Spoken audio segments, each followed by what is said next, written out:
কালু তুই দাঁড়া, তুই বলতো ভিখারি কাদের বলে? স্যার, যারা রাস্তাঘাটে হাটে বাজারে বাড়িতে বাড়িতে লোকের কাছ থেকে টাকা পয়সা চায় তাদেরকেই ভিখারি বলে। স্যার, কালুর অ্যান্সার তো ঠিক হলো না বটে। বেশ লেবু, তুই তাহলে সঠিক অ্যান্সার বলতো ভিখারি কাদের বলে? স্যার, যে সমস্ত ছেলে বা ছেলের বাবা মারা ছেলের বিয়ের সময় মেয়ের বাবার কাছ থেকে নগদ টাকা, সোনা গয়না আরো জিনিসপত্র নির্লজ্জভাবে জোর করে দুহাত পেতে চেয়ে নেয় তাদেরকেই ভিখারি বলে বটে। বাহ লেবু বাহ, একদম রাইট অ্যান্সার দিয়েছিস। লেবু যে এত ইন্টেলিজেন্ট বয়, আগে জানতাম না তো। স্যার, আমি জন্ম থেকেই একটু ইন্টেলিজেন্ট বটে। সে তো বুঝতেই পারছি, তুই বসে পড়। পেশি, তুই দাঁড়া, তুই বলতো রাতের বেলায় ভাত না খেলে কি হয়? স্যার, এইটা তো একদম ইজি অ্যান্সার। রাতের বেলায় ভাত না খেলে সকাল বেলায় সেই ভাতগুলো পান্তা ভাত হয়ে যায়। বাপ রে বাপ, কি সাংঘাতিক অ্যান্সার রে বাবা। তুই বসে পড়, অ্যান্সারটার মধ্যে যুক্তি আছে। নে, এরপর প্রশ্ন করছি, যে পারবি হাত তুলবি। বলতো রাস্তায় অ্যাক্সিডেন্ট কমানোর জন্য বড় বড় গাড়ির পেছনে কি লেখা থাকে? স্যার, আমি তো হাত তুলেই আছি, আমি বলবো স্যার। তুই তো সেই আবার উল্টো পাল্টা বক বক শুরু করবি। নে ফেলু, বল। স্যার, রাস্তায় অ্যাক্সিডেন্ট কমানোর জন্য কোন কোন গাড়ির পেছনে লেখা থাকে মা ভগবান বউ শয়তান। কোন কোন গাড়ির পিছনে লেখা থাকে দেখলে হবে খরচা আছে। তারপরে কোন কোন গাড়ির পেছনে লেখা থাকে আটটা গাছে তোতা পাখি, ডালিম গাছে মৌ, তোমার আমার গোপন কথা জানবে না তো কেউ। আবার কোন কোন গাড়ির পেছনে লেখা থাকে গাড়ির রাজা টাটা আর জুতোর রাজা বাট্টা, আমার দিকে নজর দিলে মারবো তোকে ঝাঁটা।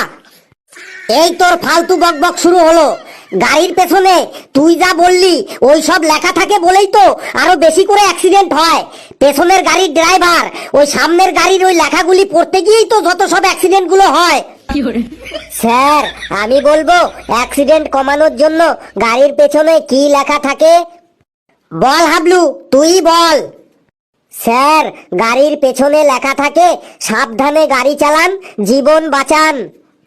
একদম কারেক্ট অ্যান্সার হাবলু। এই তুই একাই এই ক্লাসটার মান সম্মানটাকে একটু বাঁচিয়ে রেখেছিস। স্যার, বসবো, আমার মাথাটা কেমন যেন টনটন করছে।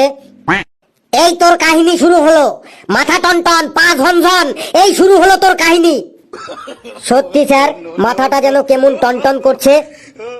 বেশ, তোকে আরেকটা কোশ্চেন ধরছি, যদি ঠিকঠাক অ্যান্সার দিতে পারিস তাহলে তুই বসতে পারবি। বলতো রকেট আকাশে উড়ে যায় কিন্তু আর পৃথিবীতে ফিরে আসে না কেন? স্যার, রকেট আর পৃথিবীতে ফিরে আসে না, তার কারণ হলো সব বৈজ্ঞানিকরা মিলে প্ল্যান করে রকেটের পেছনে যখন আগুন ধরিয়ে দেয়, রকেট তখন যন্ত্রণায় ছটফট করে আকাশে উড়ে পালিয়ে যায়, তারপর আর ফিরে আসে না।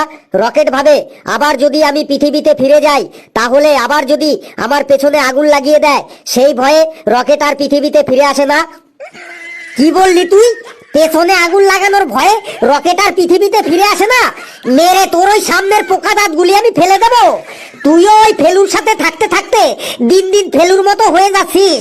সিঙ্গাপুরে যাবার জন্য তোদের আমি ট্রেনেরও টিকিট কেটে দেবো না, তোরা সবাই হেঁটে হেঁটে সিঙ্গাপুর যাবি। ঘন্টা পড়ে গেল, আমি এখন যাই। তোরা যে যেমন ভাবে আসিস ওইভাবেই দাঁড়িয়ে থাকবি তোরা 7 দিন। কি সাংঘাতিক বিচ্ছু ছেলেরে সব, কি বিচ্ছু কি বিচ্ছু।